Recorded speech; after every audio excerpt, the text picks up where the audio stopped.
একজন কন্যা এবং পুরুষের জন্য সুন্দর বৈধ পদ্ধতিতে বিবাহটা নির্ধারণ করেছেন। অথচ আপনাদেরকে আমি বলছি, ঈদের দিন ভালোভাবেই বলছি, আমি রাগ করবো না ইনশাআল্লাহ, যদি রাগ করি মাঝে মধ্যে ক্ষমা যায়, যে বিবাহ বাড়িতে দেখুন যে আমরা পরবর্তী প্রজন্ম যেটা নিয়ে আসবো সেটা বিবাহের মাধ্যমে। কিন্তু আমরা সকলেই চাই যে আমার সন্তানটা ভালো হোক, কন্যাটা ভালো হোক, ছেলেটা ভালো হোক। অথচ দেখা যায় হয়তো যারা জানতো না আগে তারা করেছে, যে বিবাহ বাড়িতে এত পরিমাণে এখন গান বাজে, বুঝছেন, মনে হলে খরচ। আচ্ছা বলুন তো, দেখা যায় বড় নাচে কন্যাও নাচে, ওই জায়গাতে যদি এই হারাম কাজটা হয়, ওয়াল্লাহে বলছে, এটা আমার কথা নাই, আমার রাগ করে, এটা আমার কথা নাই, ওই পরিবারে কোশ্চিন কাল একটা ভালো সন্তান পাবেন না আপনি, এটা আমার কথা। এটা যেখানে হারাম দিয়ে শুরু হয়, প্রথম স্টেপ বাচ্চা উৎপাদনের ভালো বাচ্চা পাবেন আপনি। প্রথমেই কাজ কি বলেন তো, আসছি আমরা কি ডিজে পার্টি গান, সম্পূর্ণ হারাম, আপনি ভালো ছেলে পাবেন না। এই সন্তান বিশ্বাস করুন কাল আপনাকে দেখবে না, আমাকে দেখবে না, আমি বলছি। তারপরে দেখা যায় যখন হলুদে যায়, প্রায় দেখা যায় যে মহিলাগুলান যায় সব মনে বলবে কোনে, দেখবেন এমনভাবে সেজে যেজে, আর পুরুষগুলান যখন আসছে দেখবেন সবাই বর। এটা রাসূল পাক সাল্লাল্লাহু আলাইহি ওয়াসাল্লাম নিষেধ করেছেন। প্রত্যেক দেবর, প্রত্যেক ভাবি মৃত্যু সমতুল্য, এটা বলা হয়েছে। অথচ আজকে আমাদের এই অবস্থা, ভাবতে পারবেন না। তাই আমি বলছি যে বিবাহ যখন হবে আপনার মেয়েটাকে লেলিয়ে দিন না ওখানে। পুরুষের চোখ পড়বেই, পুরুষের চোখ পড়বে, এটা 100%, এটা আমি বলিনি। কোনো মহিলা যদি সেজে গুজে যায়, ওর দিকে যদি নজর না পড়ে তাহলে ও মিথ্যা হয়ে যাবে। কেন বলুন তো, ও পুরুষ, ওর মধ্যে যদি পুরুষত্ব থাকে, ও জেনার আকৃতি দিয়ে তার দিকে তাকাবে। এটা সাবধান। এটা যদি আপনি সাবধানতা অবলম্বন না করতে পারেন, আত্তাকুয়া মিনকুম, আল্লাহ ভীতি আপনি অর্জন করতে পারলেন না। এটা আল্লাহর। দেখুন আরেকটা হলো যে বিষয়টা আমি বারবার বলি, এই যে আমি কথা বলছি, কারণ বা আলাদা বিষয়, কারণ আলাদা বিষয়। এই যে দেখবেন যে বিভিন্ন জায়গায় মহিলাগুলোর যে আস্তানা, এ বাইরে হবেন এক থাকা, গল্প চলছে, ওখানে আসবেন এক থাকা, ওখানে আসবেন এক থাকা। বলুন তো এর পিছনে দায়ীকে? আপনি স্বামী, আপনি। কোনো কারণ নাই রে বাবা, কারণ থাকতে পারে, অথচ সে বাইরে বসে থেকে কি পরিমাণে যে গীবত করছে আপনি ভাবতে পারবেন না। রাসূল পাক সাল্লাল্লাহু আলাইহি সাল্লাম বলছেন, যেই ব্যক্তি গীবত করে সে তার মৃত ভাইয়ের গোশত ভক্ষণ করে। বলুন এর কতটা ভয়াবহ অপরাধ। এক, ও স্বামীকে জাহান্নামে দেবে সর্বপ্রথম, যদি স্বামী থাকে ও জাহান্নামে যাবে, বাবা যদি থাকে বাবা জাহান্নামে যাবে। এক দায়স্বরূপ রাসূল পাক সাল্লাল্লাহু আলাইহি সাল্লাম বলছেন জাহান্নামে যাবে, জান্নাতে যাবে না। দুই নাম্বার, ওর সাথে যে সন্তান থাকে তাকেও শিক্ষাটা দেওয়া হয়। কারণ কি, বাচ্চারা অনুকরণ, আপনি যেটা শিখাবেন বাচ্চা কিন্তু শিখবে। দেখবেন ও বাচ্চা শিখো, বাচ্চা তাকে শেষ করে দিল। যত পুরুষ যাবে, যত জন দেখবে, তত জনায় জেনার কাজটাই লেখা হবে, মহিলারা হবে, পুরুষেরও হবে। বলেন তাহলে কি অবস্থা হয়ে যাবে? আপনি মনে করছেন যে আপনি জেনা কাজ করছেন, যারা বিবাহিত আছেন, মানুষ জানে না? না, প্রত্যেকেই জানে যে আপনি জেনা কাজ করেন। আপনি টাকার লোভে হোক, কোন হয় মহিলা হোক পুরুষ হোক, আপনি জেনার ভয়াবহ শাস্তি তিনটি। এক নাম্বার, ওই লোক একদিন না একদিন ধ্বংস হয়ে যাবে, ফকির হয়ে যাবে। এক নাম্বার, আজ হোক কাল হোক, যদি আপনি জেনা করেন আপনার কন্যাকে যে হলে দেওয়া লাগবে, দেওয়া লাগবেই, নাহলে আপনার স্ত্রীকে জেনা কাজ করবে, নাহলে দেখবেন যে পরিবারের কিছু না কিছু শেষ হয়, কেউ মারা যাবে, নাহলে দেখবেন সম্পদ ধ্বংস হয়ে গেছে, একসঙ্গে আপনি ধ্বংস হয়ে যাবেন। আপনার এখনো হুঁশ নাই, অথচ জেনা কাজ রোজ চলে। বলেন তাহলে, বলেন তো যে এই অবস্থা হয়, আজ আপনার দেখে শিখে যত মানুষ শিখবে, ওয়াল্লাহে প্রত্যেকটা পাপের ভাগে আপনার ঘাড়ে যাবে, আপনার দেখে যদি একজন শিখে। হ্যাঁ, বাস্তব কথা এগুলান। হয়তো বা রাগ করছেন, রাগ করার কথা না এটা, এটা হয়। বলেন এই দায়ভার কার? সমাজের যদি দায়িত্বশীল যারা বড় মানুষ আছে, যদি বাধা না দেয়, পাপ তার ঘাড়েও আসবে। অথচ সে জেনা করে, প্রায়ই করে শোনা যায়, মহিলা গুলানো করে, স্বামী আছে, দেখবেন অন্য পুরুষের কাছে আছে। অথচ দেখুন কি অবস্থা হবে। তাহলে রাসূল পাক সাল্লাল্লাহু আলাইহি ওয়াসাল্লাম সেই সময়ে বলেছেন, আমি ওই শ্রেণীর মহিলাদেরকে দেখিনি যারা জাহান্নামে আছে 1450 বছর আগে। কে? নিসাউন, মহিলা, কাসিয়াতুন, কাপড় পরিধান করবে, আরিয়াতুন মানে উলঙ্গ। এক শ্রেণীর মহিলা থাকবে যারা কাপড় পরিধান করে উলঙ্গ। এই মহিলাকে দেখে প্রত্যেকটা পুরুষ আকর্ষিত হবে, আর উভয়ে জাহান্নামে যাবে। যদি এখনো পরিবর্তন না করতে পারেন, আপনি দেখুন, আপনি যদি জেনা কাজে থাকেন, কোনো পুরুষ আপনার স্ত্রীও জেনা কাজে আছে, নাহলে কন্যা, যা করেছেন না শোধ দেওয়া লাগবে। একজন সুফিবাদী লোক, সুফিবাদী বুঝেন, সে আমাকে বলছে, নাউজুবিল্লাহ, কথা দেখুন, যে যদি উভয় পুরুষ এবং মিলে যদি থাকে, যদি কাজ করে খারাপ, তাহলে পাপ নাই। তোকে আমি বললাম অন্য কারো উদাহরণ দিই, মনে কর আমি বড় মানুষ, তোর কন্যাটা আছে, তোর কন্যার সাথে আমার জেনা গাছ সম্পর্ক, তোর কন্যার সাথে যদি ওই কাজ করি কেমন লাগলো? সি সি সি, এত খারাপ। দেখুন ওর যুক্তি, দেখুন প্রথমে বলল যদি একজন পুরুষ আর মহিলার মধ্যে গভীর সম্পর্কে খারাপ কাজ করলে পাপ নাই। দেখুন ওই লোকই বলছে তুই এত খারাপ। বলেন তো আপনি একজনের সাথে করছেন, আপনার স্ত্রী যদি করে আপনাকে কেমন লাগবে?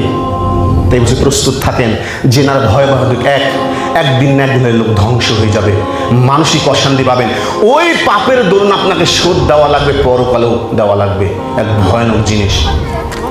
দেখুন আর আরেকটা বিষয় হলো যেটা বলছি, সেটা মানুষের উপরে কখনো মিথ্যা অপবাদ দেবেন না। মিথ্যা অপবাদ এত পরিমাণে যদি খারাপ, যদি কাউকে মিথ্যা অপবাদ দেন, ওই লোক যদি সেই কাজের মধ্যে না থাকে, ওই অপবাদ আপনার ঘাড়ে আসবে, মানে আপনি কাজটা করলেন। আর আরেকটা বিষয় হলো কেউ পটকাবাজি করবেন না, হুন্ডা নিয়ে এমন জোরে যাবেন না যাতে আপনার মৃত্যুটা হয়। আপনি ঘুরেন, আমি বলছি না আপনি ঘুরিয়েন না, এই কথা বলিনি, আত্মীয় স্বজনের খোঁজ নেন, দেখা গেল আপনি জোরে গেলেন, প্রায় দেখা যায় যে মানুষ মারা যায়, বলেন তখন আনন্দের কাছে আপনি বিষাদ পেলেন, কিছু হবে? তাতে সাবধানতা অবলম্বন করুন, নাহলে কিছু করা যাবে না। আর আরেকটা বিষয় হলো যে অতিরিক্ত মহিলা যারা আছে, যারা পোশাক কিনেন, স্বামীর দিকে একটু তাকিয়ে না, অনুরোধ করে বলছি আমি, যে এই যে অতিরিক্ত পোশাকগুলো আপনি কিনেন, স্বামীর আয়ের উপর আপনাকে বুঝতে হবে। আপনার স্বামী যদি 500 টাকা ইনকাম করে, সেই অনুযায়ী জিনিসটা চেষ্টা করুন। হয়তো দেখা যায় স্বামীরা পাই না, অথচ মহিলাদের মার্কেট করতে একদম চলে গেছে, স্বামীকে ফকির করে ছেড়ে দিয়েছে। আপনি তো আছে রে বাবা, যদি পরিবারটাকে সেভাবে তুলতে না পারেন, আপনার স্বামী ফকির হয়ে যাবে, তখন সংসারে গণ্ডগোল লাগবে। আর আরেকটা বিষয় হলো, বর্তমান যুগ দেখবেন যে ফোন আছে, স্ত্রী যদি জামা কাপড় পোশাক কিনতে চায়, অনুরোধ করে বলছে আপনি যাবেন, আপনি বউকে দিয়ে পেঠাবেন না। কেন বলুন তো? আপনি ফোনে ছবি নিয়ে আসেন, দেখান যে কোনটা তোমার পছন্দ, ওটা দেখেন আপনি কিনে আনুন।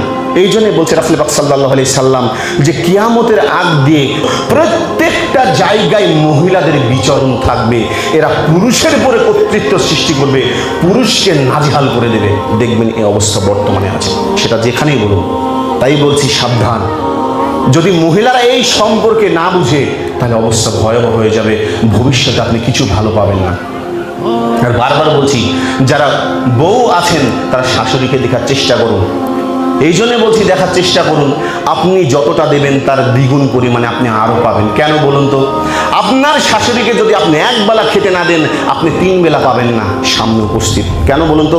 যেই ব্যক্তি খারাপ কাজটা করবে, ও যদি সংশোধন না হয়, সে দ্বিগুণ পরিমাণে 3 গুণ পরিমাণে আরও পাবে। আপনি যদি আপনার শাশুড়িকে দেখতেন, বলার কারণ আছে কি জানেন? অনেকেই দেখা যায় এখন যারা, আমি যে কথা বারবার বলি, ভিনো খাওয়ার চিন্তা ভাবনা করছে, বৃদ্ধ হয়ে গেছে, ওই মহিলাই কিন্তু একসময় বলতো স্বামীকে যে আমি আলাদা খাবো, ও যখন বৃদ্ধ হয়ে গেছে এখন যে একসাথে খাবো। যুক্তিটা কেমন হলো বলুন তো? তাই বলছি, আপনারও সন্তান হয়েছে, বাচ্চা আছে, ভবিষ্যতে আপনিও বৃদ্ধ হবেন, শাশুড়িকে দেখার চেষ্টা করুন, নাহলে অবস্থা শেষ। যতটুকু দেবেন তার 3 গুণ পরিমাণে পাবেন আপনি। আপনার সন্তান আছে, শাশুড়িকে যদি গলা চিপে ধরেন, আপনাকে 3 বার ধরবে, যদি 5 বার ধরেন আপনাকে 10 বার ধরে মেরেই ফেলে দেবে। তাই বলছি এতটুকু বোঝার চেষ্টা করুন। এবার দেখুন, যদি কোনো স্ত্রী স্বামীকে ভালো কাজ করতে বলে, অবশ্যই শোনার চেষ্টা করবেন, বারবার বলছি। তবে খারাপ কাজে কখনো মাথা নত করবেন না, যে খারাপ কাজ করতে বলেছে করবেন না। আসলে আমরা যাই হই, এতই দুনিয়াতে আমাদের মানে বুদ্ধি লোপ পেয়েছে যে মানুষ কিন্তু পাপের ভাগ সবাই নিতে চায় না। আপনি হারাম পথে অর্থ উপার্জন করছেন, কবরে হিসাব কিন্তু আপনাকে দেওয়া লাগবে, স্ত্রীকে নয়। কেন বলুন তো? আপনি মালিক তাই। আপনি খারাপ কাজ করে অর্থ উপার্জন করছেন, আজকে টাকার ভাগ নিলে কিন্তু কবরে যখন যাবেন আপনার ভাগ আর নিতে যাবেন, জাহান্নামে আপনাকেই যাওয়া লাগবে, অবস্থা খারাপ হয়ে যাবে। আর আরেকটা বিষয় হলো যে আপনাদের সামনে আমি আবারও বলছি, যে যেই ব্যক্তি আসলেই বাবা সালাত আদায় করে না, আপনি খালি রাগ করেন এটা কথাতে, যে ওই ব্যক্তির হজ বলেন, যাকাত বলেন, যে কোনো ইবাদত বলেন, কবুল হবে না। আর অনুরোধ করে আবারও আমি বলছি যে আপনারা যারা আছেন সালাত আদায় করেন, তারা কুরবানি যদি করেন কোনো নামাজি ব্যক্তির সাথে বাবা করিয়েন। আমি অনুরোধ করছি, কারণ কোনো নামাজি ব্যক্তি চায় না যে আমার কুরবানিটা মিস যাক। এই কথা আমার বলেন তো, রাসূল পাক সাল্লাল্লাহু আলাইহি সাল্লামের সময় সাহাবে কেরাম যারা আছেন, তারা যদি অন্য কোনো ইবাদত ছেড়ে দিতেন তাহলে ভাবতেন না যে লোকটা ইসলাম থেকে বাহির হয়ে গেছে বা মুসলিম থেকে। যদি কোনো একজন প্রাপ্তবয়স্ক কন্যা ছেলে যেই হোক যদি সালাদটা ছেড়ে দিতেন ভাবতেন লোকটা মুসলিম থেকে বাইরে হয়ে গেছে। এ কথা আমার বলেন, আপনারা শুধু রাগ করেন। আর আরেকটা সবচেয়ে বড় বিষয় কি জানেন, যে মানুষ দেখবেন যে ইমামের ভুল ধরার জন্য নাচে। সাধারণ একটা জনগণ মনে করেন যে কোনোদিন পড়েইনি অথচ সে ভুল ধরার জন্য প্রস্তুত। আচ্ছা বলেন তো, বিষয়টা এরকম হয়ে গেল না? একটা লোক পাইলট, জাহাজ চালায়। আচ্ছা আমি যদি পাইলটকে গিয়ে বুদ্ধি দিই যে ভাই জাহাজটা এইভাবে চালায়, এটা কেমন যুক্তি বলেন তো? আমি কোনোদিন জাহাজে হাঁটিয়ে দিই, বলেন তো। তদ্রূপ দেখা যায় যারা বুঝে না, সাধারণ একটা জনগণ যে কোনোদিন পড়েইনি অথচ দেখবেন ওই ব্যক্তি বলে এই ও কিছু জানে কেন, ও পরে একটা কথা মনে করো, পরে জানে হ্যাঁ মানুষ, আমার ভুল হয়, আপনারও হবে। আপনি কিভাবে ভুল ধরেন বলেন তো? ইমামদের ভুল ধরবে বড় বড় আলেমেরাই ধরবে, কারণ এখন মানুষ ভুল ধরতে পারে। আর আপনি সাধারণ জনগণ হিসাবে বলেন যে এই কাজ করে এই কাজ করে, এই কথা বলা আছে বলেন তো? আপনার কি আছে? আমি যদি একটা বিষয় নাই পড়ি তার জন্য ভুল ধরবো কি করে? আপনি বলেন যে নতুন নতুন জিনিস আসছে। আচ্ছা বলেন তো, এই যে পৃথিবীর বুকে লক্ষাধিক হাদিস আপনি কয়টা পড়েছেন? বলে নতুন হাদিস কয়টা পড়েছেন আমাকে বলেন তো? যে এই যে এক বছরের মধ্যে একটা হাদিস পড়েছেন আপনি? আপনি 5টা কোরআনের একটা দিন অর্থ সহ পড়েছেন? পড়েন। অথচ বলেন তো আপনাকে যেটা বলবে সেটাই নতুন লাগবে, যেটা বলবে সেটাই নতুন লাগবে। অথচ আপনি বলেন ঠিক খালি এরা বাড়তি কথা। আমি বাড়তি কথা বাবা বলিনি। আল্লাহ রাব্বুল আলামিন পবিত্র কোরআনে সূরা আলী ইমরানের 102 নম্বর আয়াতের মধ্যে বলেছেন, ইয়া আইয়ুহাল্লাযীনা আমানুত্তাকুল্লাহা হাক্কা তুকাতিহি ওয়া লা তামুতুন্না ইল্লা ওয়া আনতুম মুসলিমুন। হে ঈমানদারগণ, তোমরা আল্লাহকে ভয় করো আর প্রকৃত মুসলিম না হয়ে মৃত্যুবরণ করো না। দেখো আল্লাহ বলছেন। আমি এই জন্য বলছি বাবা, আপনি যেখানেই থাকেন বাবা 5 ওয়াক্ত সালাত আদায় করুন। আপনি যদি সুদখোর হন তারপরও করুন। কেন বলুন তো? বিভিন্ন কাজের জন্য বিভিন্ন রকম শাস্তি। আপনি মনে করছেন শাস্তি নেই? আমি যদি ইমাম হই আমি পাপ করলে মনে করছেন আল্লাহ ছেড়ে দেবে? আল্লাহ তো বলছেন ফামাইয়া আমাল মিসকালা যাররাতিন খাইরা ইয়ারা, যে ব্যক্তি বিন্দু পরিমাণ ভালো আমল করবে তাকেও দাও। ওয়ামাইয়া আমাল মিসকালা যাররাতিন শাররা ইয়ারা, যে ব্যক্তি বিন্দু পরিমাণে খারাপ কাজ করবে তাকেও দেওয়া হবে, ছাড় দেওয়া হবে। তাই আমি আবারও বলছি, অনুরোধ, যেখানেই থাকেন অন্তত মুসলিম হওয়ার জন্য 5 ওয়াক্ত সালাত আদায় করুন। আপনি যদি খারাপ কাজ চুরি করেন, চুরি করার বিধান কি ইসলামে? হাত কেটে দেওয়া। ইসলামে হাত কেটে দেওয়া, ওকে হত্যা করার কথা বলা হয়নি। আপনি যদি কাউকে হত্যা করেন তাহলে হত্যা করার কথা বলেছি। তাই বলছি সুদখোরের জন্য এক শাস্তি, চুরি করার জন্য এক শাস্তি। তাই বলছি কেউ যদি সুদ খায় সে অবশ্যই শাস্তি পাবে। সুদের ভাগ কি বলেছেন? রাসূল পাক সাল্লাল্লাহু আলাইহি ওয়াসাল্লাম বলছেন সুদের প্রায় 70-এর উপর ভাগ আছে, তার মধ্যে সর্বনিম্ন পাপ হলো নিজ মায়ের সাথে জেনা করা। আউযুবিল্লাহ। এটা বলেছে তো ছাড় পাবে?